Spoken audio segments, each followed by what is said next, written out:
Shalom et bienvenue, on va parler un peu fort, comme il n'y a pas encore le micro, mais qui a décidé de tout mettre. On parlait tout, donc on n'a même pas le micro là.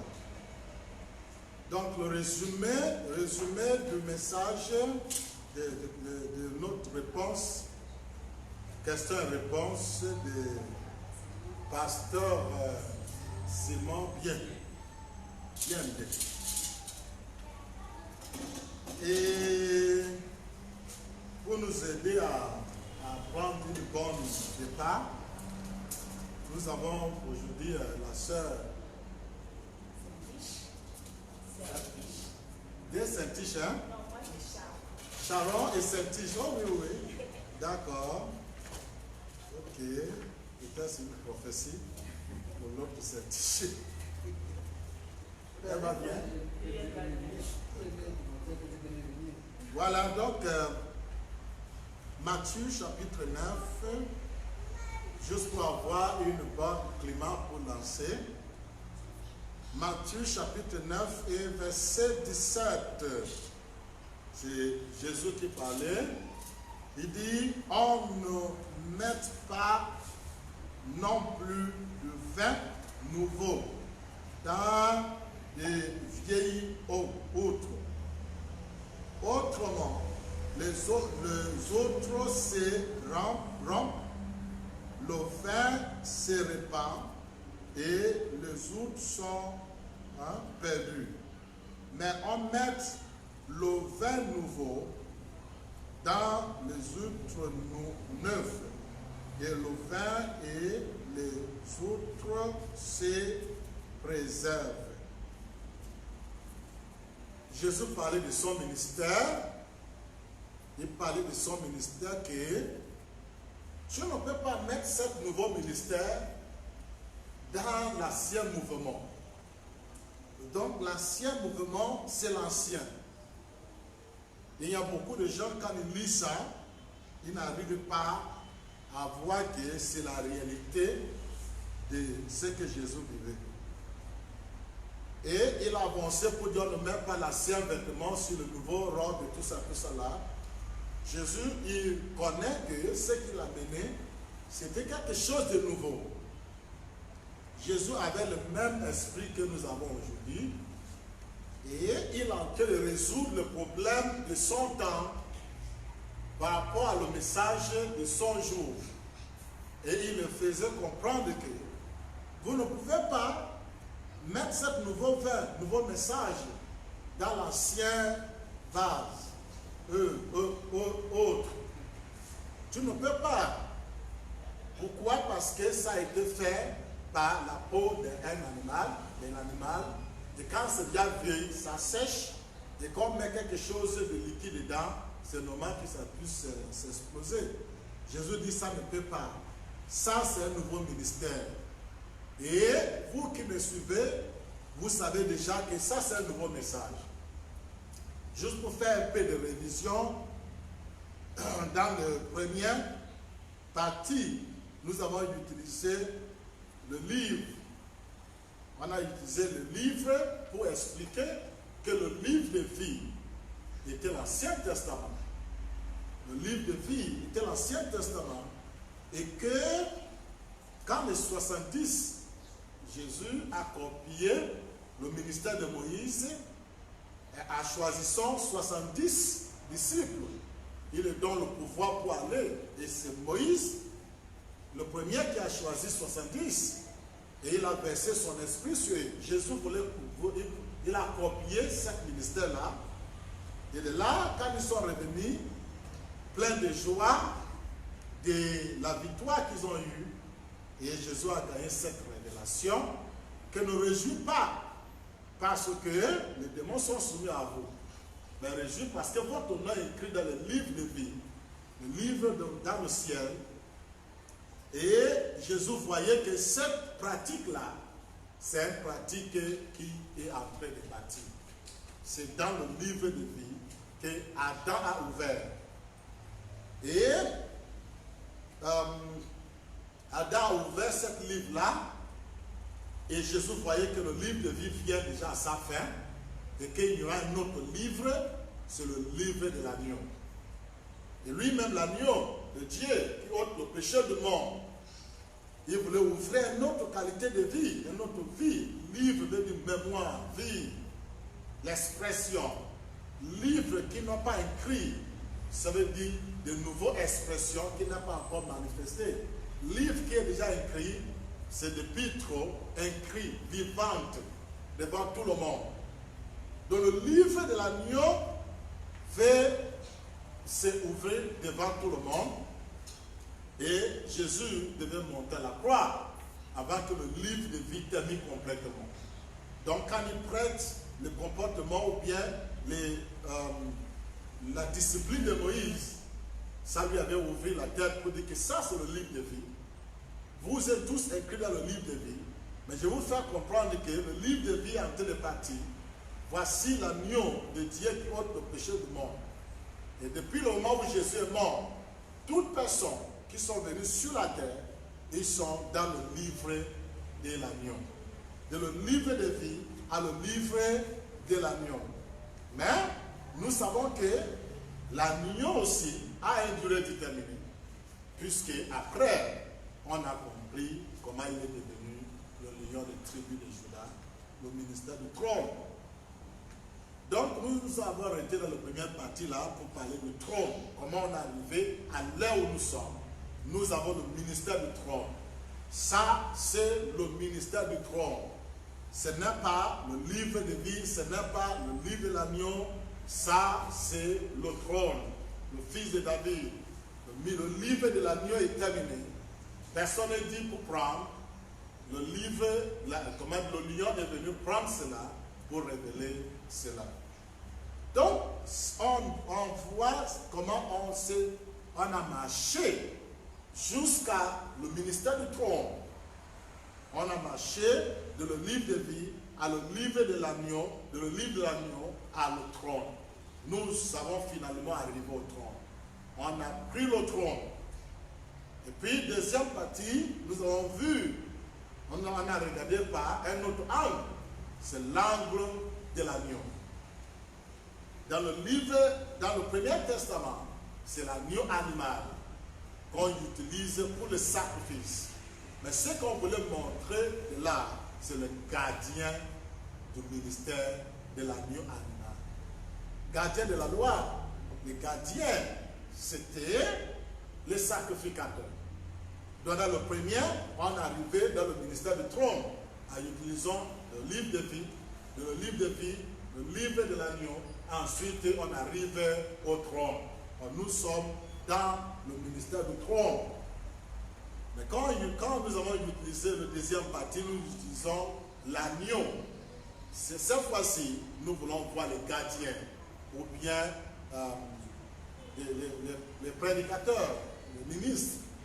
Et nous avons vu que dans l'agneau animal, les gardiens, c'était les sacrificateurs. Les sacrificateurs, les Lévites, c'était eux qui étaient les gardiens de la loi. Et c'est dans la loi que l'agneau animal était utilisé comme sacrifice. Dans les Lévites, les sacrificateurs étaient les gardiens de cette discipline, cet enseignement, cette promotion de Moïse. Les gardiens de l'auteur de l'auteur, c'était les Lévites, les sacrificateurs. Et le souverain, l'un des souverains sacrificateurs, Jésus, il est le souverain sacrificateur. Il est rentré, mourir une bonne fois. Donc lui-même, il était l'agneau animal, a grandi pour devenir l'agneau humain. Jean-Baptiste dit, voici l'agneau de Dieu qui ôte le péché du monde. Donc, le sacrificateur et son sacrifice sont devenus un en Jésus. Donc, le souverain sacrificateur, Jésus a fait pour nous ce que la loi de Moïse ne pouvait pas faire. Pourquoi? Parce qu'il est devenu l'agneau humain. Et il a mené le message du royaume. Le royaume de Dieu comme le royaume de Dieu. Toute la prédication de Jésus était le royaume de Dieu comme et semblable à tel, le royaume, le royaume, le royaume. Et le gardien du message du royaume, c'était les saints ministères. Ce n'était plus les lévites, ce n'était plus les sacrificateurs. Les temps étaient inspirés. Il est vrai qu'il y a les gens qui vivent aujourd'hui. Ils vivent les âges passés, cependant ils sont ici, dans le présent. Donc il y a les gens toujours comme ça, ils sont dans le présent, mais leur vie c'est selon le passé. Donc, mais si l'état était inspiré, c'était inspiré. Et alors, il y a eu un autre gardien. Gardien de quoi? Pas gardien de la loi, pas gardien du message de l'agneau animal, mais c'est plutôt gardien du message du royaume. Gardien du message du royaume et de l'agneau humain qui est Jésus. Jésus n'est pas le seul agneau parce que les gardiens ont œuvré jusqu'à Apocalypse 5. Et Apocalypse 5, personne n'est toujours dit. Parce que les gardiens étaient les médiateurs, comme les Lévites étaient les médiateurs. Donc Apocalypse 5, on comprend que personne n'est dit dans le ciel, sur la terre et encore sur la terre. Personne n'est dit.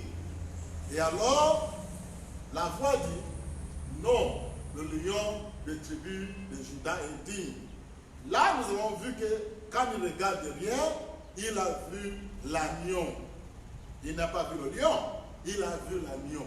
L'agneau avait 7 corps, 7 têtes. Donc on parle de l'agneau. Les gens voient Jésus de 2000 ans. Mais non, l'agneau, c'est tout un peuple. Le peuple de 2000 ans, et tous étaient dans le ministère de l'agneau. Comme le peuple de l'Ancien Testament était dans le ministère de l'agneau animal ou bien de la loi. Donc ainsi, le peuple de la Second Testament, le peuple de tous les 2000 ans passés, est considéré comme le peuple de l'agneau humain. 7 corps, c'est les 7 âges de l'Église, 7 yeux, c'est les 7 messagers. 7 agneaux avec toutes les 7. Donc, les gens, quand ils chantent, gloire à l'agneau, gloire à l'agneau, gloire à... Donc, dans l'esprit, il réfère à Jésus de 2000 ans. Or, Jésus de 2000 ans n'est même pas le véritable agneau. Il était juste un symbole parce que le vrai agneau a été immolé avant la fondation du monde. Donc, du coup, Jésus était un symbole. Et un symbole d'un mouvement qui devait se dérouler durant les périodes de 2000 ans. Tout ce groupe de 2000 ans était considéré comme l'agneau. Et quand le temps de l'agneau est fini, comme on dit, le livret de l'agneau. Quand ce temps de livre était terminé, qu'est-ce qu'on a vu après? C'est le trône. Et là, nous revenons encore sur le trône. Le ministère du trône, c'était le fils de David. Et personne ne dit, mais quand il regarde derrière, c'est l'agneau. Et véritablement, l'agneau, William Branham et Jésus, est tous nés dans le signe de bélier. Or, bélier, c'est l'agneau. Bélier, c'est l'agneau. Donc, le commencement de la dispensation de l'agneau jusqu'à la fin de la dispensation de l'agneau, c'est bélier. Et c'est clôturé de Jésus bélier, William Branham bélier, tous les 7 yeux sont là. Et après cela, c'est clôturé. Et quand Jean regarde derrière, il voit William Branham qui est le représentant de tout le reste. Puisque c'est William Branham qui a pris le livre, c'est William Branham qui a révélé le livre parce que le prochain mouvement, c'est un peuple digne. Le lion des tribus de Juda, c'est aussi un peuple. Ce n'est pas un lion comme un animal. Ce n'est pas aussi un agneau comme un animal. C'est tout un peuple. Et nous sommes ce peuple de lions. Le peuple de lions, le lion des tribus de Juda, c'est ce peuple-là que nous sommes. De même manière que l'agneau que vous voyez à Apocalypse 5 sont tout un peuple, c'est le même manière aussi que le lion, c'est tout un peuple. Mais quand il regarde derrière, il a vu l'agneau. Pourquoi? Parce que c'est le temps de transition. Il a vu comment l'agneau va transiter de l'agneau à l'oignon. Et c'est cet agneau, cette dernière face de l'agneau, cette dernier agneau, finalement, a pris le livre, il a révélé le livre, il a exposé tout le ministère, et le peuple sont transités de la dispensation de le livre de l'agneau, ou bien de l'agneau animal, ou bien l'agneau de cet âge, ou bien médiation, rédemption, tout ça là, c'est du passé. Nous ne sommes plus dans le temps de médiation. Nous ne sommes plus dans le temps de rédemption. Rédemption est terminée, médiation est terminée, et nous sommes transités dans un autre espace qui est qualifié comme le lion. Et ce lion est digne. Le lion, c'est le roi de l'animal. Nous avons grandi de l'agneau animal à l'agneau humain, de l'agneau humain à le lion humain. Nous sommes ce peuple-là qui est digne. Et quand on est digne, on n'a plus besoin de médiateur. Quand on est digne, on n'a plus peur de se positionner. Si tu regardes toutes les écritures que nous avons accomplies, ce sont des écritures qui montrent le ministère de l'indépendance. Par exemple, il y a Moïse qui est William Branham, il y a Josué qui est selon moi, c'est Donald Panin à Tori. Et quand Josué vient, qu'est-ce qu'il fait? Il positionne le peuple, chacun dans leur portion de terre. Et ils disent que le manne ne tombera plus du ciel. Si tu veux le manne planter de farine ou bien quoi que ce soit, et faire votre gâteau. Donc c'est un temps d'être responsable, un temps de devenir responsable. Et il a mis chacun dans leur portion de terre, et Josué a pris aussi sa propre portion de terre, et c'est le jour-là que nous vivons. Nous vivrons dans le ministère de l'indépendance, et nous avons de communion, de co-indépendance.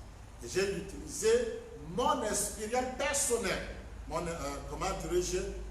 révélation personnelle, ma compréhension personnelle, comment je dirige notre assemblée, pour dire notre assemblée a eu un nom, une assemblée co-indépendance qui a en vue de faire grandir l'un et l'autre de la dépendance à l'indépendance. Et pour mieux œuvrer ensemble dans la paix et dans l'amour, dans notre ministère co-indépendance. Ce n'est pas codépendance, non, co-indépendance. Donc vous avez votre dépendance, nous avons notre dépendance, mais cette rencontre, c'est une rencontre co-indépendance. On compte sur tout le monde de se manifester. Quelqu'un a dit l'autre fois qu'il est écrit dans l'Écriture que la femme ne doit pas porter la parole. La femme ne doit pas prêcher dans l'église de saints et tout le reste. J'ai dit c'est vrai, mais tu as oublié que c'est écrit qu'il ne doit pas prêcher dans l'église. Mais nous ne sommes plus dans l'âge de l'église. Les églises sont finies. Donc c'est vrai, mais nous ne sommes pas l'église. Le temps de l'église, c'est les 7 âges. Les 7 âges de l'église ayant terminé, c'est terminé avec les pratiques de l'église, les doctrines de l'église et tout le reste. Et même il attendait le royaume. Mais maintenant, Josué nous positionne, chacun de nous, dans son royaume, à nous faire comprendre que vous êtes roi dans votre propre royaume. Donc maintenant, le but de la deuxième partie, c'est le gardien. Le gardien de le ministère de Lion. Le gardien du ministère du trône. Le mot lion a été utilisé. Le mot trône a été utilisé pour dire là où nous sommes. Chacun est intronisé dans sa portion de terre. Le trône, c'est ton cœur. Et tu ne dois pas laisser que les doctrines des âges de l'Église s'assoient sur le trône de ton cœur. Foutre-le dehors, prendre le contrôle de ta vie, sois responsable de ta joie et tout qui va vous arriver. Et c'est ça le message de l'indépendance. Maintenant, et quels seront le ministère? La question c'est celle-là, le ministère.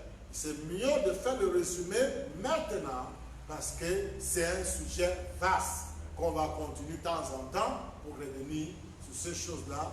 Et d'ailleurs, il y a d'autres questions qui en suspendent. Donc, qui est le leader, le ministère ça ressemble à quoi? Le ministère de ces jours, ça ressemble à quoi? Le mot que Don Pada a utilisé, qui me plaît bien, et ils disent que maintenant, il y a de nouvelles personnes. Il y a de nouvelles personnes qui rentrent dans notre message. Quand tu regardes notre groupe, il y a toujours de nouveaux visages. De nouvelles personnes qui posent des questions bébés, que nous avons traversé déjà cette étape. Et donc, il dit maintenant, vous les anciens, qui maîtrisent déjà mieux, allez, enseignez-les, encouragez-les, faites-les comprendre avec les citations bibliques, le message de Branham, utilisez les ABC pour les amener à ces jours. C'est ça le monde, les anciens. Et je crois que c'est là où Moïse a commencé. Il n'a pas voulu vraiment faire le sacrificateur. C'est après que le sacrificateur vient. Mais son beau-fils, un beau-père plutôt, l'a choisi les anciens, c'est-à-dire les gens qui ont l'expérience. Quand on dit l'ancien, c'est les gens qui ont l'expérience, les gens qui ont le témoignage, les gens qui savent ce qui s'est passé pour juger le peuple à ta place. Et ils disent que vous les anciens, maintenant, répondez. Prends tout votre temps, retourne à les anciennes citations, utilise-les pour les donner les ABC, pour qu'ils puissent traverser. Donc, c'est la première fois que je vois la perçue de ce qu'on peut appeler leadership. Je ne peux pas voir ça même comme leadership, je vois seulement les anciens parce qu'ils ont fait longtemps, ils ont compris un peu quelque chose que l'autre qui vient d'arriver n'a pas compris. Si tu regardes ça dans cet aspect, les anciens ne sont pas masculins, ne sont pas féminins, mais c'est nous tous. Donc, nous ne sommes plus dans ce moment où on dit que, et d'ailleurs, notre ministère du trône, elle a deux faces. Ça commence par le fils de David. Nous savons aujourd'hui que le ministère des fils est de passé. Fils de Dieu, fils de l'homme, fils de David, tout ça est de passé. Mais ça a commencé par le fils de David, parce que le fils de David, c'est le troisième testament. Il prend le livre, il ouvre le livre, c'est le fils de David qui est dit. Mais quand il regarde derrière, il voit l'agneau qui montre que ces partitions-là, c'est juste une transition pour le trône. Et quand on prend le trône, c'est comme un compte à rebours. On revient, toute l'histoire que nous parlions là, toute l'histoire que nous parlions là, c'est juste un compte à rebours. Qu'est-ce qui s'est passé? Il y a eu Adam, il fait sa femme Ève, et après il fait une déclaration. Pour cette raison, l'homme quittera mère et père pour s'attacher à sa femme, et les deux vont devenir un. Donc, il laisse maman, papa, pour devenir mari, femme. Et après quelques temps, on apprend que le ministère du fils, que le fils du serpent va monter votre talon, le fils de la femme va écraser le ministère du fils, donc on laisse maintenant le ministère de mari et femme pour entrer dans la promesse de fils. Le fils, la sémence, fils. Et le fils de Dieu, fils de l'homme, fils de David, jusqu'à le temps de William Branham. Et maintenant, qu'est-ce qui s'est passé durant le mouvement de fils? Premièrement, Premier Testament, le livre de vie, c'était la restauration ou bien l'arbre de l'époux, selon William Branham. L'arbre de l'époux ou bien la restauration d'Adam. Adam était restauré en Jésus. Le Second Testament, c'était l'arbre de l'épouse, la restauration d'Ève. Ève était restaurée dans la forme de l'épouse, n'est-ce pas? Donc on a déjà eu Adam et Ève déjà restaurés. Tu vois, on fait un compte à rebours. On revient maintenant à la condition des jardins d'Éden. Après, maintenant, qu'est-ce qui se passe? Le fils de David, le mariage. Le fils de David vient, quelle est l'attraction sur le montagne? Il dit c'est Christ lui-même qui vient accomplir ses prophéties. Il dit c'est l'union invisible. Donc le mariage a eu lieu à mort son sept qui accomplit ce qu'Adam a dit. C'est à cause de cette raison que l'homme quittera maman et papa pour devenir mari et femme. Donc le ministère du fils de David, c'est mari et femme. Maintenant, mari et femme jusqu'à ce qu'on va parvenir à la maturité.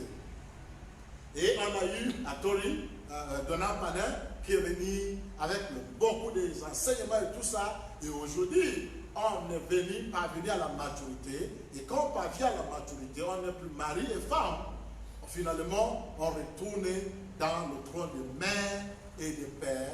Et William Madame a dit qu'Adam et Ève ont contourné la théophanie. Mais en vrai dit, ce qu'ils ont contourné, que William Madame qualifié comme théophanie, c'est une relation de mère et père. Quelqu'un dira que mère et père, ce n'est pas pareil comme mari et femme. Non. Mari et femme, ce sont des étudiants. Ils grandissent, ils élèvent les enfants, ils se découvrent, ils connaissent les caractères des uns et des autres. Et ils élèvent jusqu'à ce qu'ils vont parvenir à gagner le caractère mûr, d'élever les enfants. Les enfants sont partis au mariage, à l'école, machin. Et alors le deux, ils sont maintenant mère et père. À ce moment, le mari est appelé pour relever sa femme à sa position de co-indépendance ou de dépendance et pour vivre dans co-indépendance. Parce qu'il n'y a plus un enfant pour aider. Maman est fatiguée, il est vieux, plein d'expérience. Papa est fatigué, il est vieux, mais plein d'expérience. Alors ils vont vivre maintenant dans une relation co-indépendante où dit personne ne viendra balayer le sort si ce n'est pas toi ni ou moi. Donc là on s'entraide, on construit la maison. C'est ça une relation de mère et père.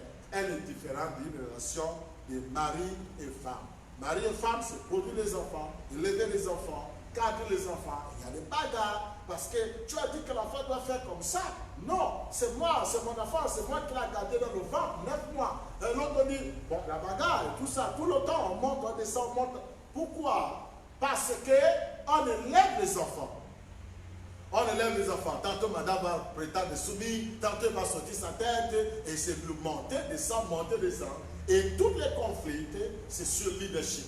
Comment conduire les enfants dans le bon chemin pour qu'ils réussissent. Et il y a des couples aujourd'hui. Je m'arrête là pour parler un peu à les couples. Il y a des couples aujourd'hui qui ont les enfants ensemble. Ils discutent tout le temps, les problèmes, les montées, les descentes. Mais si tu remarques bien, le désir de tous les deux, c'est le bien de les enfants. Mais c'est que ça se contredit l'un et l'autre, mais c'est pour élever les enfants. Et il y a toujours les montées et les descentes. Mais ce qu'il faut comprendre, c'est toujours savoir que vous êtes en train d'élever les enfants et que les tensions doivent monter et il faut faire descendre les tensions. Comme je dis souvent aux gens que moi je peux travailler, je peux aller, quand j'étais à Mwanda, je peux rentrer à Communauté, j'avais dit à la nationalité, je peux aller déposer mes diplômes.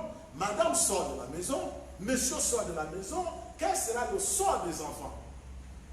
Et j'ai réfléchi comme ça, il dit, mais si je vais faire quelque chose, je ferai les choses à domicile.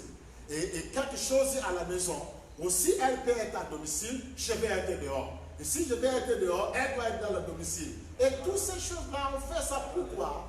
Parce qu'on élève les enfants. C'est le sacrifice, pas parce qu'on ne l'aime pas dehors. Quand tout le monde veut aller dehors, ben, le problème c'est qu'il faut monter de bonnes parts par ses enfants. Sinon, ça va être difficile. Donc, et toutes ces choses se passent entre madame, entre mari et femme. Mais après, les deux vont parvenir à la maturité. Vous allez entendre que, oh, l'enfant a gagné le bac, oh, l'enfant est déjà à l'université, oh, l'enfant s'est marié, tu vois. Et l'autre part. Maintenant, finalement, c'est comme on t'a abandonné, vous deux à rester tout seul. À ce moment, l'homme est appelé d'élever la femme. De lever la femme à sa place, à son indépendance, à sa complice, pour dire, nous sommes ensemble. Si tu ne peux pas faire, je dois le faire. Si tu ne peux pas faire, c'est le travail de la femme. Or, c'est le travail de l'homme. Ça n'existe plus là, parce que vous êtes vieux, mais vous êtes mûrs. Et c'est ça que nous parlions, relation de mère et père. Adam a contourné cette relation. Et nous sommes en voie, et nous sommes arrivés. Donc, l'appel que la Torah nous appelle, c'est pour dire, vous les anciens qui ont compris ces choses, alors faites ce travail de les mûrir de l'indépendance à co-indépendance. De l'indépendance, de dépendance à à indépendance, plutôt d'abord. Donc, l'élever les personnes, parce que dans le ministère des fils, comme on dit l'Écriture, le fils ne peut rien faire.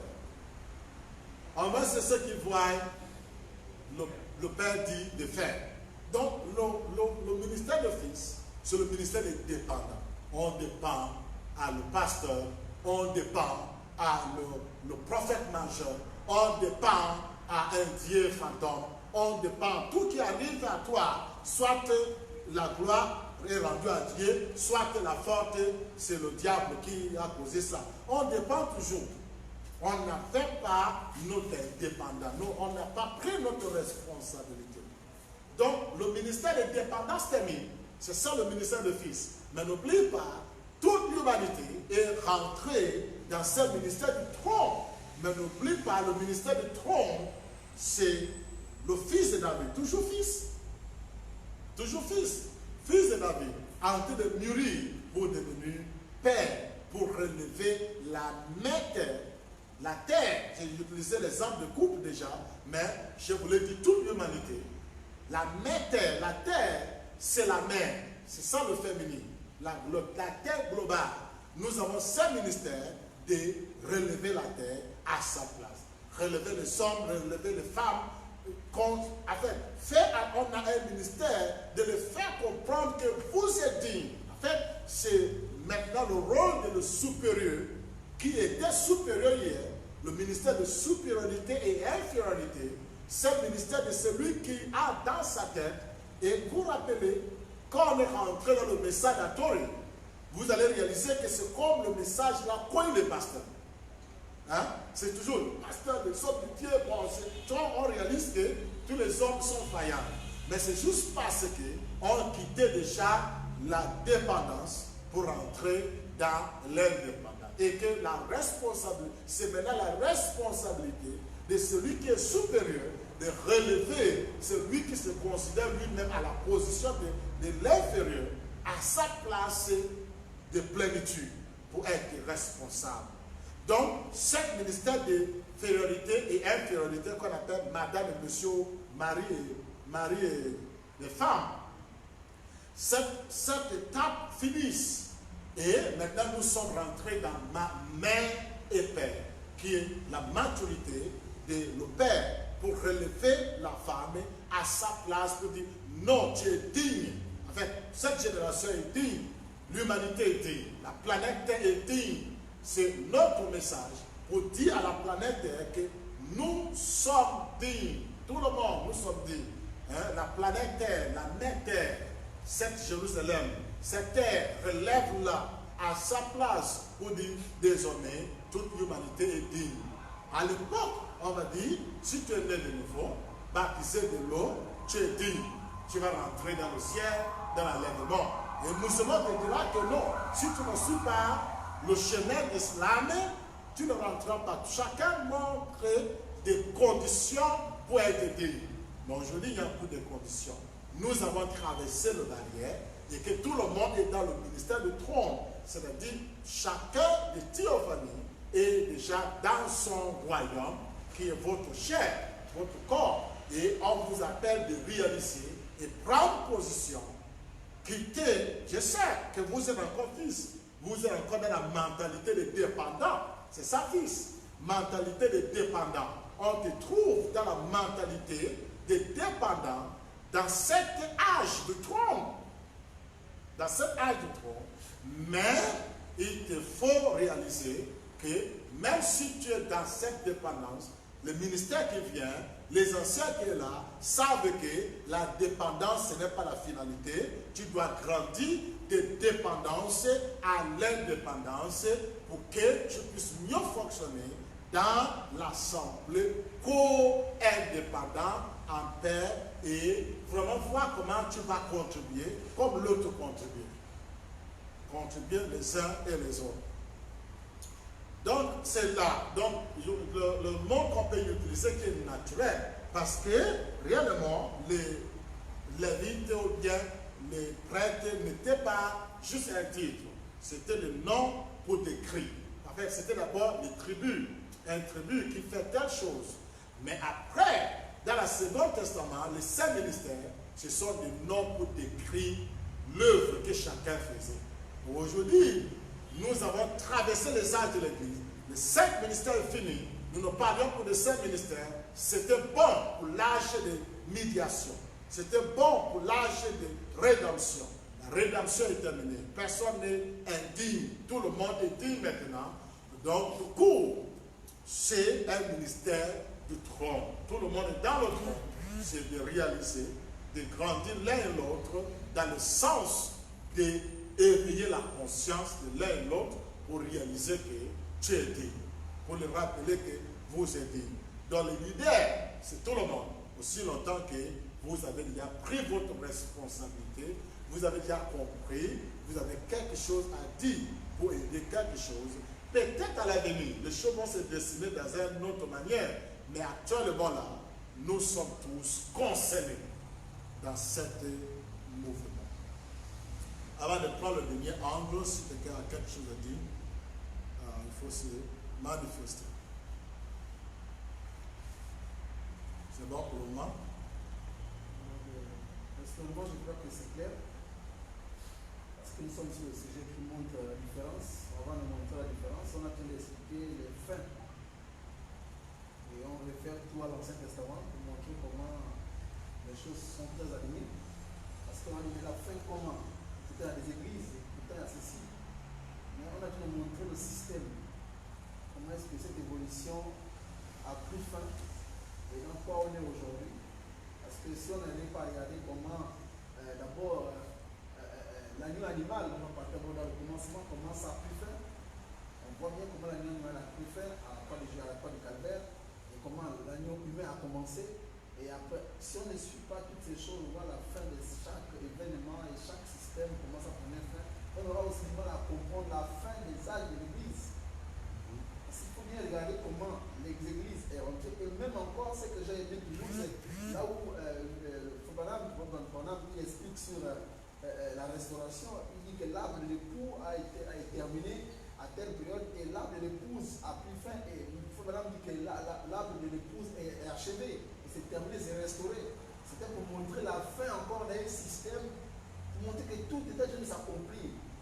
Donc moi je crois que suite au sujet dans lequel on est en train de présenter pour amener à la conclusion, tout est clair pour pouvoir d'abord que les âges de l'église sont terminés et qu'après les âges de l'église, comment les savoirs qui sont terminés, c'est que chaque lignée de ça, on montre la fin. Et tant maintenant dans ce qu'on parle aujourd'hui, parce qu'on a dit de parler de choses maintenant, alors qui nous relie à comprendre le ministère du Fils qui est terminé, on nous montre déjà toute chose a plus fin, alors on est rentré dans autre chose. Qui est en train de montrer que si on est dans autre chose, on peut bien voir c'est dans quoi on était avant d'arriver là où on est aujourd'hui. Donc, juste pour évaluer la petite pensée qu'il y a moi. Ça va jusqu'à l'heure là, ça va? Moi, je voulais peut-être revenir sur quelques points un peu cruciaux. Vous avez beaucoup insisté sur l'agneau, le lion, et c'est beaucoup aussi évoqué dans la Bible. Même William Branham aussi en parle. On a fait de Jésus un agneau, on a fait de Jésus après un lion, on a fait de William Branham un agneau, après on a fait de Jésus un lion. On voit en fait ici, on a beaucoup insisté en fait sur les types, mais pas trop sur la réalité en fait. Je crois que ce qu'on est en train de faire justement, c'est insister sur la réalité parce que dans la Bible, il y a beaucoup de symboles, il y a beaucoup de types dont on n'a pas forcément eu l'éclaircissement en fait, sur les différents aspects. Et ici, ce qu'on fait à travers la réponse à la question qui a été posée par M. Simon Bien, on se rend compte qu'il faut beaucoup revenir sur justement l'aspect des types, l'aspect du cycle de l'humanité, l'âge de l'humanité, et aussi sur les profils des peuples. On se rend compte que dans une phase du temps de l'histoire de l'humanité, les peuples avaient une certaine dimension, on va dire peut-être psychologique, et qui n'est pas forcément la même aujourd'hui. Et donc, ici, quand on va parler par exemple d'agneau, quand on va parler par exemple de lion, on se rend compte que, mais oui, effectivement, à telle période de l'histoire, les peuples avaient par exemple tel profil, par exemple psychologique. Et aujourd'hui, ce n'est plus le même profil. Et donc, on voit très bien peut-être le lien qui va se faire entre pourquoi on parle d'agneau, pourquoi on parle de lion. Ce n'est pas forcément un agneau à quatre pattes, ni un lion à quatre pattes, non. C'est ici davantage en fait la carrure, c'est davantage le profil de l'animal qu'on va faire référer à un peuple bien précis aussi. Donc, véritablement, c'est comme ça qu'il faut essayer d'appréhender la chose pour ne pas s'embrouiller. Et lorsque le monsieur parle de fin des âges de l'Église, ici on va également, il faut également beaucoup insister sur on va appeler ça, à l'agneau, on va dire le profil de l'agneau peut-être qui est davantage dépendant, peut être très dépendant du berger par exemple, donc de l'Église qui va être aussi peut-être dépendante du berger, du pasteur, des sacrificateurs ou des éphésiens. Et l'agneau à l'opposé, qui n'est pas forcément dépendant comme l'est un agneau. On va voir le profil du lion par exemple, qui est très actif, qui est très réactif, qui ne dépend pas de quelqu'un, qui va lui-même se mettre au travail pour avoir ce qu'il veut, contrairement à l'agneau. Donc véritablement, il faut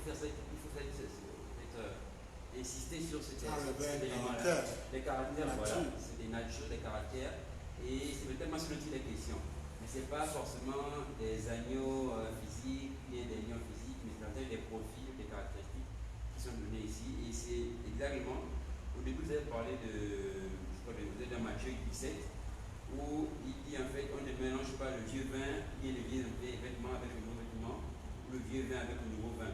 Clairement, en fait, ça répond à la question aussi de M. Simon Dienne, où on découvre que, mais pourquoi est-ce qu'on veut continuer à, par exemple, écouter les bandes, alors qu'aujourd'hui, la réalité est tout autre. L'esprit continue à œuvrer encore, la nature continue à parler encore. Pourquoi continuer à se référer simplement aux bandes alors qu'on est allé largement au-delà? Bien, maintenant, si on n'avait pas Internet, par exemple, on a Internet aujourd'hui. Donc, on peut découvrir plus que ce que William Branham n'a pas pu lire ou expliquer. Et donc, véritablement, il faut se référer à la réalité de son temps, de son jour, pour aussi être dans l'actualité de ce qui se fait aujourd'hui, dans ce que l'esprit dit, pourquoi pas aux églises seulement, mais à l'humanité et dans les hommes. Donc, véritablement, c'est ce qu'il faut aussi, c'est sur quoi il faut beaucoup insister. L'agneau va se référer va envoyer à un peuple, le lion va envoyer un peuple. En fait, ce n'est qu'une affaire de l'humanité en fait, qu'on a l'idée de raconter ici. Ce n'est pas une affaire d'animaux, même si on continue encore à immoler les animaux pour certains. Voilà, ce n'est pas une affaire de moutons, ce n'est pas une affaire de pigeons. On a dépassé cela, c'était bon pour un temps. On avance. Et c'est véritablement ce sur quoi il faut beaucoup retenir pour éclairer la lanterne de tout ce que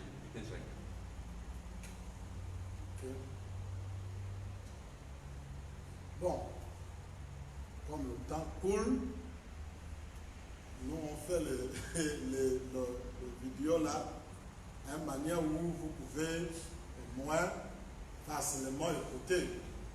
Quand souvent c'est trop long, il y a souvent des gens qui trouvent ça difficile de continuer. Mais nous avons dit beaucoup de choses personnelles pour dire que nous ici à Libreville, d'ailleurs notre assemblée s'appelle une assemblée co-indépendante parce que le nom veut expliquer ce que nous on fait ici. Nous avons en vue pour faire grandir les uns et les autres de la vie de dépendance à l'indépendance pour mieux œuvrer ensemble dans l'esprit d'amour et co-indépendance. Donc ce n'est pas un mouvement religieux. Je voudrais bien dire ça, le temps de religion est terminé. Ça, ce n'est plus un mouvement religieux. Comme je peux écouter la musique tout à l'heure là, tu vois quelqu'un va dire que voilà. Mais cependant, il y a des mots, il y a vraiment des paroles qui a de bon sens. Mais c'est dur pour beaucoup de gens. Parce qu'on veut toujours faire avec l'esprit religieux. Notre assemblée co-indépendance, n'est pas un mouvement religieux. Maintenant, je dis les choses personnelles. Nous ne sommes plus dans le mouvement religieux. Le dernier mouvement religieux était la globalisation de le ministère d'Agnon.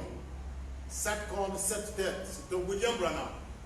Tout ce que vous allez écouter dans les bandes de William Branham, c'est juste des mouvements de dépendance. Cependant, il a été interdit de ne pas beaucoup parler sur le 3e pôle du 7e saut, parce que c'est pour un autre peuple. D'ailleurs, l'annonce n'a pas dit l'agneau est dit. L'annonce a dit le lion est dit. Mais pour montrer comment le peuple, comme c'est un peuple, comment le peuple va transiter de l'agneau à le lion.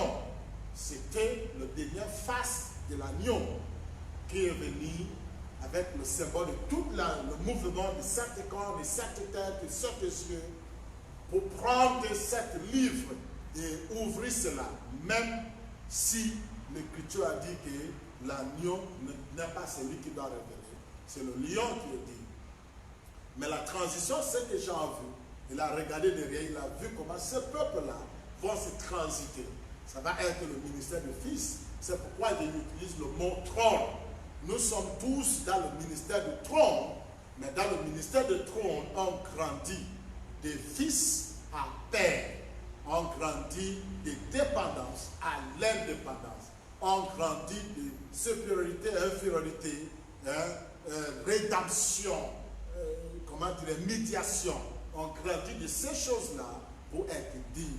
On est déjà digne, mais les anciens, les gens qui ont compris, ont cette responsabilité pour expliquer à les autres. Ils discernent, ils comprennent que lui là, nous sommes tous dans le même âge. Mais ce que tout le monde n'a pas encore compris, ceux qui ont compris doivent désormais aider les autres, s'ils peuvent, si les autres sont disposés. Mais ne te tue pas comme Jean-Baptiste qui se presse pour épouser ce qui est de nouveau. Et il a perdu sa tête. Il faut être sage. Il faut être sage, discerner, pour voir si l'oreille est ouverte ou si le cœur désire de bien comprendre ces choses-là et avant de oser. Donc, on a cette tâche-là. Donc, les choses personnelles, c'est ça. Ce n'est pas le temps de promotion de certains grands hommes. Le grand homme, ceci, le messager majeur. Ça, ce n'est pas la promotion des personnes. Nous ne sommes plus dans le temps de la promotion de nos prophètes Marion Oye, le prophète Katori. Ça, ce n'est plus le temps de promotion de quelqu'un. C'est le temps de l'unité, le temps de l'indivisible, le temps d'un peuple digne. Ce n'est pas le temps de supériorité, infériorité. Ce n'est pas aussi le temps de faire la promotion d'un certain don, ce grand don, le grand prophète qui est là. Ce n'est pas le temps de faire la promotion de cela. 7 ans est du passé. Ce n'est pas aussi le temps de faire la promotion d'Erachi, de l'autre là, et après lui c'est l'autre, après lui, non. 7 ans est fini. C'est le temps de l'unité. Le temps, il est vrai qu'il y a les anciens. Il est vrai qu'il y a des personnes qui investissent fort pour vraiment aider les gens. On sait ça, on discerne ça, on voit cela, mais ce n'est pas pour reprendre la position d'Erachi ou bien de montrer qu'il est le grand don. Dans tout ce temps de ces ministères, de Lévite, de tout cela, c'est du passé. C'est du passé. S'il y a un don, c'est dans le corps de Christ. Et quiconque désire peut être à la portée de ça. S'il y a un don, dans la musique, l'apôtre, l'évangéliste, s'il y a un don, tout est dans le corps de Christ. Si vous désirez, vous pouvez apporter, mais ça ne vous rend pas plus spécial que les autres. Nous sommes un et nous sommes indivisibles. Donc, je veux dire, dans le sens de compte à l'heure, que tout a commencé dans l'Éden. Beaucoup de gens parlent de l'Apocalypse. Pour conclure, l'Apocalypse, ce n'est pas quelque chose qui va venir. Nous avons vaincu déjà l'Apocalypse. Nous sortons maintenant de l'Apocalypse. Enfin, c'est ce que je voulais dire. Nous avons l'Apocalypse et nous parlions de quelque chose qui nous fait sortir de l'Apocalypse. D'ailleurs, l'Apocalypse veut dire 2 fois le bon. C'est ça l'Apocalypse. dévoiler quelque chose qui est là. C'est ça vraiment l'Apocalypse. Donc, toute l'histoire qu'on parle là, c'est que nous étions dans l'Éden, dans le jardin. Nous étions, c'est ça l'histoire de la Bible, nous étions dans le jardin. Quand on parle de jardin, c'est là où tout est organisé, tout est parfait, tout est ordonné. Tu vois? Et que les gens qui sont dans le jardin devaient réaliser qu'ils sont les jardiniers. Et un jardinier, c'est celui qui garde le jardin pour qu'il soit toujours propre, les choses à sa place. Et c'était ça, le monde qu'on est. Mais on a quitté le jardin pour vivre l'Apocalypse. Pour vivre l'Apocalypse, les gens pensent que l'Apocalypse, vous allez écouter nos frères brananistes qui vont dire que oh, il y a une femme qui va prendre le trône. Tout le monde est toujours dans le dogme. Le dogme, c'est quoi? C'est un rumeur. Donc ça va arriver. Et l'église catholique est basée sur le dogme. Hein? Une Marie est apparue là-bas. On a attendu que notre chose va arriver. Bon, voilà, toujours dans l'histoire pour mouiller les gens. Hein? Pour garder les gens dans ce que voilà. La peur, la foi, l'attente de quelque chose, en fait, assujetté à l'église. Donc, mais l'Apocalypse, c'est ça l'Apocalypse. Le dévoilement de la nature de l'homme. Hein, c'est ça l'Apocalypse. Ça a commencé comment? Ne mangez pas. Le jour que tu manges, vous allez mourir. Donc, ça a créé la peur. On ne mange pas, la curiosité, on ne mange pas. Donc, maintenant, c'était une manière de sortir du jardin pour vivre l'Apocalypse. Mais sinon, on vient du jardin. N'oublie jamais. Nous venons tous des jardins. Et le jardin, c'est un endroit ordonné. Le lion est à sa place, le poisson à sa place, hein, les arbres à sa place. C'est un jardin. C'était parfait. Toutes choses à leur place. Un jardin, c'est aussi un désert, non?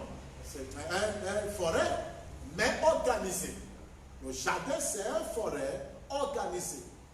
Donc, on a vécu dans le jardin. Et c'est dans le jardin qu'on voit l'homme qui quitte mère et père pour être mari et femme. Ensuite, rentrer dans un autre ministère, celui des fils. C'est le fils de Sémence de la sœur, je ne sais pas, et ensuite, nous revenons à l'union. Donc, maintenant, comment on fait le compte à rebours? On voit que le testament qui vient de finir, c'est la restauration d'Ève. Et le testament avant cela, c'est la restauration d'Adam. Et maintenant, Adam et Ève étant restaurés, c'est l'union invisible qui est mari et femme, là où Adam a commencé l'Apocalypse. L'Apocalypse a commencé là. Et nous vivons dans l'Apocalypse. L'Apocalypse, c'est quoi? C'est quelque chose qui nous avait fait sortir du jardin. C'est le système de croyance. Si tu manges, tu vas mourir. Si tu touches, tu vas mourir. Donc, un croyant a été établi que quand tu touches, tu vas mourir. Si tu ne touches pas, tu ne vas pas mourir. Donc ça, c'est d'abord la première croyance. Et après maintenant, notre croyance, c'est mettre un marque sur toi. Celui qui te tue. Tout ça là. Bon, les croyances ont commencé à nous manifester. Maintenant, on a eu un nouveau monde qui nous avait fait sortir des jardins. Le nouveau monde a été créé par les groupes de croyances. Donc, l'autre croit comme ça, écrit le monde. En fait, le monde que nous vivons actuellement, c'est un monde qui a été établi par ce que l'homme croit. Ça nous avait fait sortir du jardin, et alors nous vivons dans l'Apocalypse. L'autre croit comme ça, ils sont musulmans, et ils croient comme ça, ils crient le monde de l'islam. L'autre croit comme ça, c'est les chrétiens, ils crient le monde de chrétienté. L'autre croit comme ça, c'est le bouddhiste, ils crient le monde de crier, veut dire vivre cela. Parce que l'homme croit, c'est ça qu'il vit. Ce que l'homme croit, c'est qu'il vit. C'est ça, quand tu arrives dans certaines maisons, vous allez voir les photos de Branham, les photos de Jésus, les photos de Paul.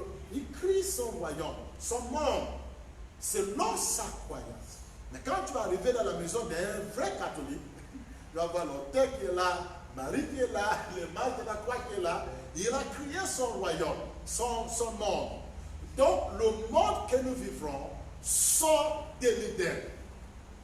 Et c'est un monde nouveau qui a été créé, qui est différent de l'Éden. Et c'est ça l'Apocalypse. Dedans, on voit les autres qui se tuent les autres. Dedans, on voit les autres qui qualifient que tel est pécheur et l'autre n'est pas pécheur. Bon, le pécheur chez nous, les brahmanistes, n'est pas pécheur, c'est chez les chrétiens. Et le pécheur chez les chrétiens n'est pas le pécheur chez l'islam. Ainsi de suite. Bon, l'enfer pour toi. Quand tu crois, tu es né de nouveau, tu vas partir au ciel chez nous, les chrétiens. Bon, maintenant pour les musulmans, tu vas partir dans l'enfer des musulmans quand tu es chrétien, parce qu'il te faut être né de nouveau pour être islam, pour avoir le droit, pour rentrer dans le ciel de l'islam. Donc vous voyez, chaque religion ou chaque croyance en les ciels, les enfers, les diables, les dieux, les saintetés, les insaintetés, et ainsi de suite. Donc, cette monde que nous vivons, c'est ça l'Apocalypse. L'Apocalypse n'est pas quelque chose qui vient. Maintenant, nous parlions de la restauration de Éden. C'est tout que nous parlions là. Éden a commencé comment? On a sorti de mari et femme, plutôt de père et mère, une relation de père et mère, pour s'attacher à sa femme, pour devenir mari et femme. Et ensuite, on est sorti encore de ces relations de mari et femme pour attendre notre espoir maintenant, c'est fils. Oh, le fils ne sait pas, le fils de la femme va écraser. Donc, le fils, et de là on vient, fils de Dieu, fils de Noé, fils de David. Tous les fils là ont produit quoi? Restauration d'Adam, restauration d'Ève, qui est Jésus et le saint âge de l'église, la femme. Et tant que c'est restauré, il y a eu la restauration de mari et femme. Et quand la restauration de mari et femme est déjà eu lieu dans le ministère du trône, parce que le fils de David doit se marier pour prendre le trône, pour être roi, il faut d'abord avoir une femme. Dès que le mariage a eu lieu, Jésus sur le trône, dont on a reçu dans le ministère du trône, on est passé par le fils de David. Mais la finalité, ce n'est pas mari et femme. Le mariage a eu lieu à mort censée. Mari et femme est là. L'épouse était là. Le couronnement de l'époux, on a vu sa mort censée. Le lien qui est sur sa tête, c'était le saint âge de l'église. Branham a expliqué toutes ces choses et on parle ça juste pour parler. Mais d'ailleurs, parce que nous sommes tous les étudiants de ces messages, on comprend. Bref, mais ce n'est pas pour arrêter là, mais c'est pour parvenir à ce qu'Adam et Ève ont continué pour devenir mari et femme. Ils ont continué quoi? Mère et père, maturité. Dans la condition d'Éden, mère et père, où la femme et l'homme est égaux, quelque sorte, dans le sens que le père, c'est le fils qui est grandi à devenir père. Et maintenant, il appelle la femme pour, à sa place, pour dire, sois maintenant mère. Comment dire? Mère. Parce que, étant ton épouse, tu as fait tes enfants, tu as élevé tes enfants, tu es maintenant, et je crois que beaucoup de gens ont besoin de ces partitions-là, même dans les couples. Pour savoir que les difficultés qui se passent entre madame et monsieur là, c'est parce que vous êtes madame et monsieur. Vous êtes mari et femme. Mais quand vous allez supporter, soutenir les uns et les autres, élever les enfants, écouter le mari, souvenir à ton mari et tout ça là, c'est parce que vous faites des enfants, vous élevez les enfants. Et il faut un absolu et tout ça. Mais quand les enfants vont grandir, vous allez réaliser que non, le travail est fini. Pourquoi on doit se battre? D'ailleurs, ils sont partis. Ils ont allé former leur foyer là-bas. C'est nous deux qui est là. Maintenant, si tu vis, ce serait grâce à moi. Si moi je vis, ce serait grâce à toi. Mais pourquoi ne pas comprendre que vous êtes indépendant, je suis indépendant et que nous avons plutôt une relation co-indépendante. Si je suis fatigué, tu prends le relais. Si tu es fatigué, il n'y a pas, oh, c'est le travail de la femme, oh, c'est le travail de l'homme. Non, nous sommes désormais mûrs, grands, et nous assumons maintenant ce que Adam et Ève ont contourné. Nous ne continuons plus, on est parvenu à là. Bref, ça c'est pour l'individu, terre à terre. Mais sinon, la femme en question, c'est la terre. Nous relevons la terre. Nous sommes parvenus à la maturité. Nous avons chassé tous les doctrines hors de notre cœur, qui est le trône. Et nous avons assis sur le trône de notre cœur. Nous avons décidé d'être responsables de notre vie. Et alors nous appelons la terre à sa place. C'est-à-dire nous appelons toute l'humanité à sa place. Pour vivre quoi? De conditions de jardin. De conditions de jardin. On a quitté les conditions de jardin à cause de quoi? De croyances. Première croyance, Si on mange, on va mourir. Ensuite vient d'autres. Aujourd'hui, maintenant, on a des croyances chrétiennes, les croyances brahmanistes, les croyances luthériennes, les croyances islam, plusieurs croyances. Et puis on va dire que les croyances ethniques, les croyances de nationalité, trop de croyances, et nous avons créé l'apocalypse. La guerre, les concurrences, la domination, le contrôle, tuer ton frère, et tout ça, piéger l'un et l'autre. C'est ça l'apocalypse. Et quand tu veux comprendre l'apocalypse, et d'ailleurs nous avons même un copie de l'apocalypse véritable qu'on appelle l'Internet. Tout qui est bien, tout qui est mauvais est dans l'appareil là. Dès que tu as un téléphone à toi, tu as le droit à tout qui existe. Pas à tout qui est dans l'Internet, mais à tout qui existe. Si ça n'existe pas chez toi, ça existe quelque part. Donc avec l'Internet, on voit toute l'apocalypse. L'apocalypse, c'est ce que nous sommes devenus. Et nous vivrons dans l'apocalypse, mais nous avons un message pour nous faire retourner dans la condition de jardin d'Éden et vivre une idée. Donc maintenant, nous sommes un. Nous relevons la terre pour dire nous sommes un. Nous pouvons vivre en paix. Bref, pour terminer, puisque la traduction, c'est pour répondre à la question. Si vous êtes à Éden, dans le jardin, il faut savoir que vous êtes jardin. Voilà là où je vais terminer. Si vous êtes à Éden, dans le jardin, si vous êtes dans le jardin, ceux qui sont dans le jardin, ils sont les jardins. Nous sommes là pour rendre le monde propre. Nous sommes là pour aider l'un et l'autre. Nous sommes là pour relever les choses à leur place.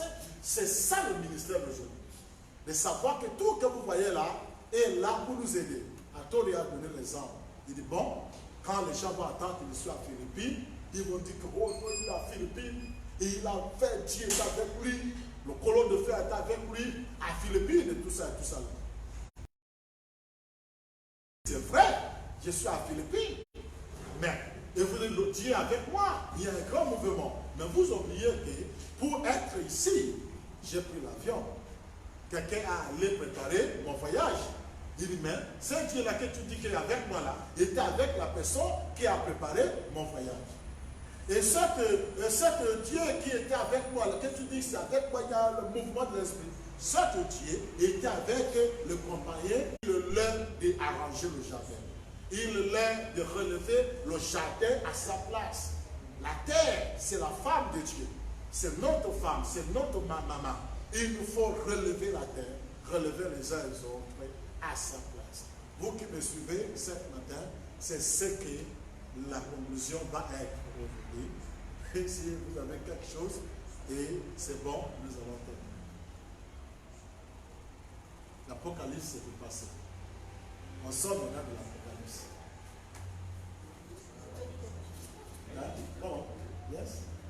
Je vais ajouter ceci pour encourager peut-être les personnes. Fort, la voix. Nous ne sommes plus dans un âge de peur où il faut avoir peur d'adorer son Seigneur, il faut avoir peur de tout, quoi, parce que si on ne fait pas quelque chose, c'est ce qu'on ira en enfer, mais l'enfer, c'est ce qu'on crée en fait, par notre conscience. Yes. Donc chaque jour, nous sommes en train de créer notre propre monde, que nous soyons conscients ou pas. Donc il est vraiment nécessaire de mieux construire son avenir sur de bonnes bases et vraiment de croire que vous êtes votre propre choix, votre propre manière de vivre. Exactement. Vous êtes en train de créer votre propre royaume pour mieux aider les autres. Et je dis ça par rapport à la personne qui a posé la question, c'est un pasteur. Donc, j'ai écrit une ou deux choses ici que vous allez remarquer que, et d'ailleurs, la science a déjà remplacé l'Église. L'Église va passer et la science va remplacer l'Église. Et c'est pourquoi tu vois que tout le monde prend l'appareil avec eux, ils vont partir chercher des messages et tout ça. Vous allez voir, certaines personnes Ils vont maintenant parler des choses qu'on a déjà parlé, passées, dans les âges passés et tout ça là. Mais on connaît. On connaît, il faut seulement partir à l'Éternel demande, Oye Félix Marion, tout ça va sortir. Hein? La science va remplacer l'Église. L'Église islam, l'Église chrétienne, l'Église quoi que ce soit, la science va les remplacer. Parce que grâce à la science, on commence. D'ailleurs, les gens parlent déjà de la loi d'attraction, les gens parlent déjà du pouvoir de la Chine, de la généalogie, tout ça là, c'est le travail persécuté par l'Église. Et les gens n'ont pas dormi, ils ont continué à travailler. Aujourd'hui, je vous dis déjà, l'homme de Dieu, que la science va remplacer l'Église. Et l'Église n'a plus rien à offrir au peuple. Hein? Et c'est pourquoi que si vous remarquez bien, tous les grands prophètes aujourd'hui vont parler de l'économie, de la prospérité, parce qu'il n'y a rien d'autre à dire. Il n'y a rien d'autre à dire. Alors, la seule chose maintenant, c'est de montrer aux gens comment devenir riche, mais toujours dans les histoires de macro, pour escroquer toujours. Mais s'il y a un grand message qui vont dire, c'est toujours encourager les gens pour être riches, voilà, pour être ceci et cela, parce qu'il n'y a plus rien. Il n'y a plus rien. Et vous allez voir, les branhamistes vont toujours revenir avec les dogmes. Pourquoi? Parce que le seul message que les branhamistes peut prêcher, c'est le message de l'agneau. Ils ne peuvent pas prêcher le message de l'agneau. Même Jésus a dit quoi? Quand tu lis dans le livre d'Apocalypse chapitre 1, verset 6, il dit quoi? Il a fait de nous des rois et des sacrificateurs. Pourquoi? Parce que les rois et les sacrificateurs ne payent pas les dîmes. Non, maintenant, les branhamistes ne peuvent pas arriver là. Ils ne peuvent pas arriver là. Tu vas dire que non. Est-ce que Branham a dit ça? Quand tu vas sortir toutes ces choses, ils vont dire est-ce que Branham a dit ça? Mais Branham, c'était le ministère de l'agneau. C'était un ministère de transition. Là, pour transiter à un peuple, il faut dire, comme James a dit, il faut dire que le lion, ce n'est pas un animal, ce n'est pas une personne, c'est tout un peuple. Une nouvelle génération, une nouvelle dispensation. C'est ça le lion. C'est là son dit. Mais quand il regarde derrière, c'est l'agneau qu'il a vu. C'est-à-dire le ministère actuel qui va se transiter à un peuple qui est dit. Dans l'agneau a pris le livre. L'agneau là aussi, ce n'est pas Jésus de 2000 ans. C'est un peuple de 2000 ans. Un peuple de 7 âges de l'Église. L'agneau là vient quoi? 7 yeux. Les branhamistes ne savent même pas qu'ils ne sont pas différents des pentecôtistes. L'agneau, c'est pour dire Jésus. Mais l'agneau qui a ouvert le livre, ce n'était pas Jésus de 2000 ans. C'était un peuple de 2000 ans. Tout un peuple, toutes les 7 âges légaux, la dernière minute, le 7e, il a dit que vous allez manger ça à la souvenir de moi. Voici ma chair, voici mon sang. C'était le corps de Christ qui a été brisé. Il dit voici ma chair. Premier âge de l'Église, un morceau, le message a été donné. Deuxième âge de l'Église, un portion de morceau a été donné. Jusqu'à le 7e âge de l'Église. Le symbole, c'est Branham. Et qu'est-ce qui est arrivé à Branham? Il a eu l'accident. L'accident a écrasé la chair de William Branham. C'était le symbole que le dernier morceau est fini. C'est terminé complètement. Il a joué cette transition. Il a fini son travail. On n'a pas besoin de revenir à le Saint-Saint, manger le corps et tout ça là. Bon, donc il a fait de nous des rois et des sacrificateurs. Mais tout le monde dit je suis roi, je suis sacrificateur, nous sommes royaume des sacrificateurs. Mais tu payes encore les dîmes. Hein? Tu payes encore les dîmes. Maintenant je parle à les hommes de Dieu, il n'y a pas la honte pour le changement. William Branham lui-même dit ne mets pas un point, mets un virgule. Moi aussi j'étais comme ça. J'ai grandi. Aujourd'hui, nous sommes dans le ministère humanitaire. Tu le fais parce que tu veux que la chose là continue. Tu ne le fais pas parce qu'il y a une certaine loi qui a dit tu ne payes pas ta dîme et tu vas mourir. Non. Les contributions que l'Andy donne, que je donne, que tout le monde donne, c'est juste parce que ce ministère aide les gens. Et nous voulons contribuer dans notre manière. Il n'y a pas de loi, il n'y a pas d'exigence, il n'y a pas de mesure. Nous contribuons dans notre manière, juste pour faire fonctionner. Jetez le micro, jeter les bons appareils. Pour faire fonctionner, c'est même plus une loi. Et tout le monde va continuer toujours avec les lois. La Bible pratique, si tu ne mets pas le dîme et l'offrande, et tout ça dans le royaume, vous êtes maudits. Hein? Toujours en train de maudire le peuple. Le ministre de malédiction. Et c'est ça qui fait peur.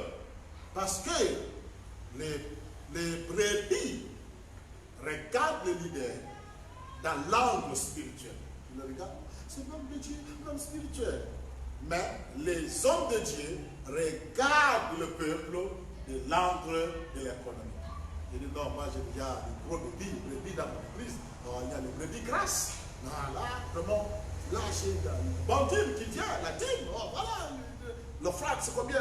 Non, là, il faut que l'église soit remplie, il faut que l'église soit remplie.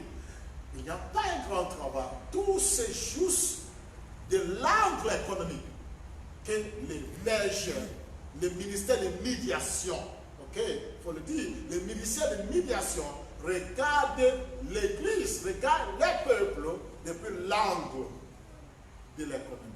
Voilà pourquoi on va vous prêcher les histoires, prêcher cela et prêcher cela. Même si tu en fais jusqu'à la mort, on s'en fout, il faut donner. Si tu ne donnes pas, vous n'êtes pas béni. Béni soit celui qui donne que celui qui reçoit. Franchement, logiquement, est-ce que c'est vrai? Non, logiquement, celui qui donne reçoit plus que celui qui reçoit. Mais tu vois, tout ce thème-là a été donné pour nous embrouiller.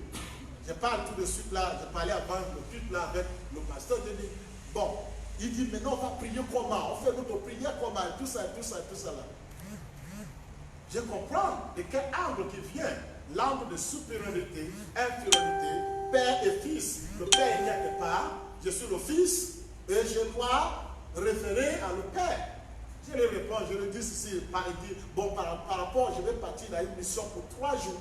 Et cette mission-là, je vais manifester le don prophétique et tout ça là. Et moi, je sais que toi, le prophète Oye, tu peux nous dire quelque chose et tout ça là. Je vais, papa, s'il te plaît, m'aider. Non, une de mes réponses ne viendra pas de l'angle de père et fils. Mais mes réponses viendra de l'angle de père et mère. Et oui, je vais écouter, je dis oui. Je dis dans l'angle de père et fils, ce ministère d'infériorité, supériorité, dépendance. Tu dépends à un fantôme de ton devenir. Mais dans le ministère de mère et père, c'est différent. Par exemple, comment expliquer que aujourd'hui c'est dimanche? Quand les gens se retrouvent aujourd'hui, qu'est-ce qu'ils vont faire? Premièrement, Seigneur, pardonne-nous pour notre péché. Ils ne sont pas dignes. Pardonne-nous pour notre péché. Vraiment, si on a menti, si on a réfléchi mal, Seigneur, le péché inconnu et le péché connu, ce n'est pas là où on commence.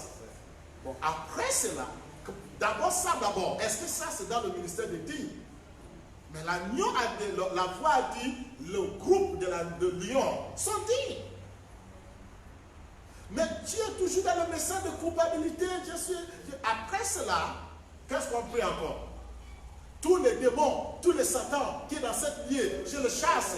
Je chasse de cette liée, je chasse les démons. Ce n'est pas ça le prochain. Bon, maintenant, vous dites que le Satan n'est pas omniprésent. Satan n'est pas omniprésent. Il n'est pas omniscient. Il n'est pas omnipotent. Mais cependant, tout le monde le chasse toujours de là où il prie. Qui montre que vraiment vous dites le contraire parce que vous dites qu'il n'est pas omniprésent. Mais comment fait-il qu'il est partout? Vous le chassez ici. Avant de faire quoi que ce soit, il faut chasser Satan. Ok. Deuxièmement, vous allez dire, maintenant invitez Dieu à scène. Invitez Dieu pour la parole, pour l'homme de Dieu. Invitez le Seigneur, invitez le Saint-Esprit. Vous avez dit que Dieu est omniprésent. Mais il est parti où pour l'inviter encore? S'il est omniprésent, on n'a pas besoin de l'inviter. Vous l'invitez, c'est-à-dire que les gens prient, les gens de prière qui ne comprennent même pas. Vous dites, invitez le Saint-Esprit pour conduire le pasteur. Invitez le Saint-Esprit pour faire ceci. Invitez le Saint-Esprit pour prendre le contrôle. Ça veut dire qu'il n'est jamais omniprésent. S'il est omniprésent, pourquoi l'inviter? On veut la présence du Seigneur. Que ta présence descende. Oh Seigneur, fais descendre ta présence. Mais attends, vous dites que c'est omniprésent. Et tout fait descendre sa présence, donc finalement il n'est pas omniprésent. Le diable qui n'est pas omniprésent, vous faites comme il est omniprésent, en train de le chasser de tous les doigts que vous allez utiliser, chasser de tous les foyers. Donc le diable que vous dites qu'il n'est pas omniprésent, vous passez tout votre temps pour le chasser. Le Dieu que vous dites qu'il est omniprésent, vous passez tout votre temps pour l'appeler à ça. Les gens prient, mais ils ne réfléchissent pas à ce qu'ils prient. Ils disent seulement parce qu'on était programmé ainsi. Ça, ce n'est pas la prière. La prière veut dire souhaiter. Je souhaite que cette rencontre soit bien. C'est ça la prière. Je souhaite que les enfants ne puissent pas tomber malades. Je souhaite aller habitant. La prière, le mot prière veut dire souhaiter. Ce n'est pas un discours. Ce n'est pas fermer les yeux, ce n'est pas chanter, on commence à parler. Ce n'est pas ça la prière. Prière veut dire souhaiter. C'est la foi parfaite. Nous parlons maintenant de la foi parfaite. Tu souhaites et tu agis. Tu souhaites, je souhaite boire de l'eau. Qu'est-ce que tu fais? Tu lèves, tu prends de l'eau, tu bois. Je souhaite avoir ce diplôme. Tu pars, tu t'inscris dans l'école, tu écris des examens, tu passes. Je souhaite avoir une assemblée. Tu souhaites et tu agis. Qu'est-ce que vous désirez? Qu'est-ce que tu souhaites? Allez de l'avant et recevoir. Allez de l'avant et recevoir. Mais on a toujours cet esprit pour dire, papa, je veux que tu invites Dieu dans ma vie. Invitez Jésus dans ton cœur. Dis après moi, Seigneur Jésus, Seigneur Jésus. Viens dans mon cœur, viens dans mon cœur. Il est parti d'abord où? C'est vous qui dites c'est omniprésent. Quelque chose qui est omniprésent, ça c'est juste pour dire certaines choses. Mais il y a tellement de choses qui est dans le cadre du Père et le Fils. Et tout le monde, il dit non, mais je peux vous montrer la citation. Branham a dit, la Bible a dit, Jésus a dit que dans l'église c'est comme ça. Mais vous avez bien dit que dans l'église, mais le temps de l'église est du passé. William Branham n'avait même pas l'autorisation pour parler de cet âge ici. L'ange l'a interdit de parler du troisième boule, de parler du septième saut, il l'a interdit. Mais William Branham partait de l'enfant pour le faire, juste parce que c'est cette dispensation et transition. Mais il a dit ça dans la manière, voilà. Il dit, quand l'agneau prend le livre pour révéler cela, le temps de rédemption est terminé. Mais qu'est-ce qu'on prêche là-bas? La rédemption. Tu es un pécheur, tu as fumé le cigarette, tu iras en enfer. Les démons sont en train de te tourmenter. Il te faut maintenant venir à Christ. Viens à Christ maintenant. Viens à Christ. Christ va te racheter. Le temps de médiation est terminé. Mais les 5 ministères font le rôle de médiation. Donc on est dans une autre dispensation. Quelqu'un va faire ce travail. Cette chose est enregistrée. Pourquoi? Parce que tôt ou tard, tu auras soif. Si tu as soif, reviens maintenant et découvrir toutes ces choses à l'internet et réétudier et réécouter. Voilà là où nous avons terminé. Vous avez besoin de quelque chose dans l'action de co-indépendance. Nous pouvons unir notre foi avec le vôtre. Si vous avez besoin de quelque chose ici, vous avez besoin de travail, de quoi que ce soit, c'est ce que tu souhaites. Alors, dans tout que nous venons de dire, allez de l'avant et reçois ce que tu souhaites. Avec l'esprit de codépendance. Au nom de le corps collectif de Christ que nous sommes, au nom du grand esprit, nous sommes le corps collectif de Christ. Même quand tu parles de l'agneau, il n'y avait pas qu'une personne, c'est tout un groupe de personnes.